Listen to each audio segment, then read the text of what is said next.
waxaan ku weydiinayaa xukuumaddii hore ee Axmed Maxamuud Silaanyo iyo xukuumaddan maxay ku kala duwan yihiin labada xukuumadood waxay ku kala duwan yihiin bulshada Soomaaliland way ogtahay annaguna waanu ka warramayna waxay ku kala duwan yihiin waxqabad bay ku kala duwanaayeen xusbiga kulmiye waa isku xusbi marka magaca xusbiga la sheegayo laakiin kala karti iyo kala awood iyo kala waxqabad buu ahaa xukuumaddii hore kulmiye ka soo baxday waxay xukuumadda waxqabadka gobolada oo dhanna waxbay ka qabatay markii isbedelku dhacayna ee si mug iyo miisaan loogu wareejiyey madaxweynaha iminka haysta Muuse Biixi Cabdi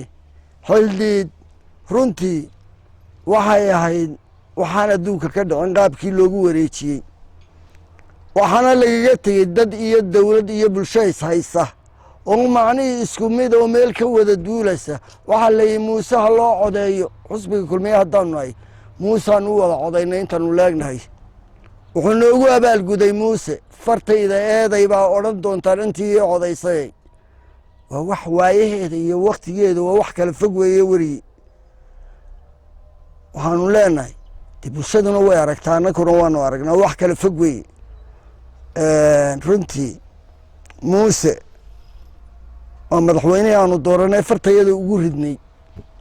haddana dhaliil baa nooga muuqda dadku soo dirtay ee wasaaradaha u dhiibtayna dhaliil baa ka muuqata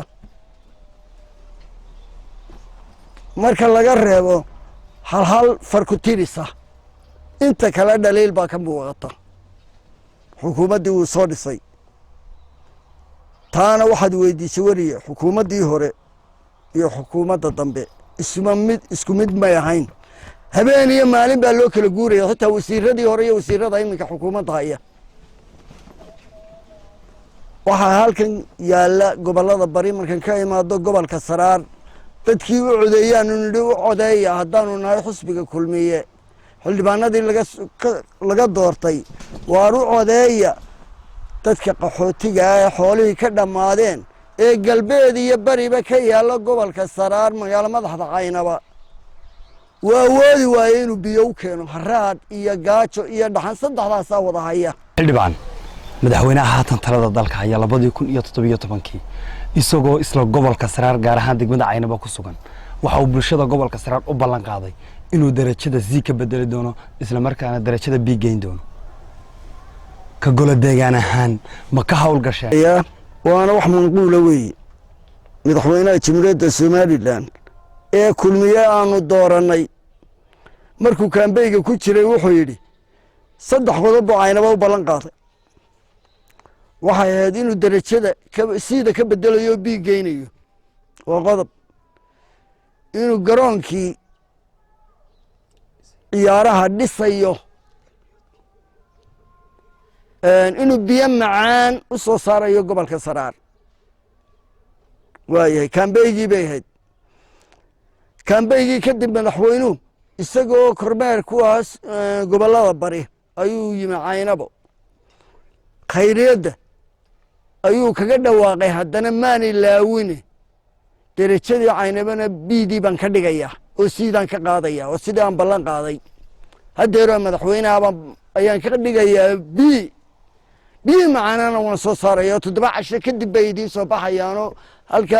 hawdka riig qodayo ayaan idiin keenayaa oo qodobka labaad qodobka saddexaad garoonkii ciyaaraha ee isboortiga waan dhisayaa buu yahay gobolka Saraar magaalo madaxda Caynaba isaga weli uu taakaleelayaa mana dhammaystirin mana dhowa labadii kalena hidhka way ka baxeen dhowr jeer baanu ka hawlgalnay haddaanu nahay golaha deegaanka waxaanu cagaynay golayaasha baarlamaanka iyo guurtida annagoo Hargeysa halka socdaalkaga tagnay waxaanu nala doona ee ka soo jeeda gobolka Saraar waliba xildhibaanada ka soo jeeda ee baarlamaanka iyo guurtidaba waxaana la hawlgalay waxaan ogeyn runtii xildhibaanka guurtida Maxamed Dawiil uu nagala hawlgalay kuwii kale waanu isweyni waxaan leeyahay saraaray waad ku qaday magaalmaha Caynaba waad ku qaday madaxweynaha ilaahay isna garanayso waxaan u malaynayaa inaanu cod dambe ka rabinte yaa intaasay kaga ekeyd baan malaa 2 sano loo kordhiyo madaxweynuhu sugaya cod dambe ma doonin inuu ku soo baxo baan qabaa anigu yaa waxaan leeyahay haddaad wax ku darsanayso gobolkii Saraar madaxweyne ku odhan maayo been baad sheegtay laakiin waxaad sheegtay way muuqataa dee miyaa islaantii lagaga riday ciidda waxay tii miyaan loo noqon doonin miyaanad u noqon doonin oo rajo dambe siyaasadda ka lahayn madaxweyne miyaad siyaasadda rajo dambe ka lahayn yaa annagu ku ogaanay kuna barannay waxaad bulshada ugu abaalgudday gobollada barina waxaanu islansiilaayo gobollada galbeed buu dhisay adiguna aad nagu tiri aniguna gobollada bari baan dhisayaa kaama hayno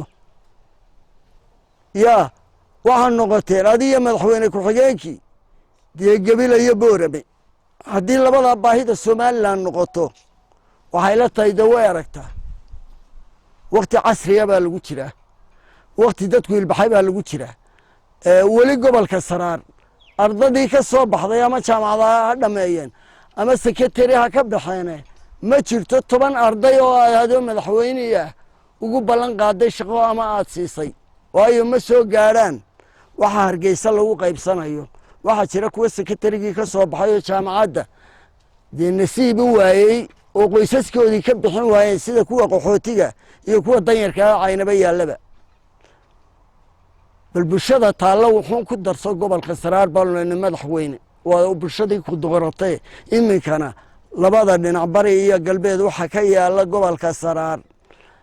dadkii ku codeeyay ee xooluhu ka dhamaadeen dhaxan baa haysa haraad baa haya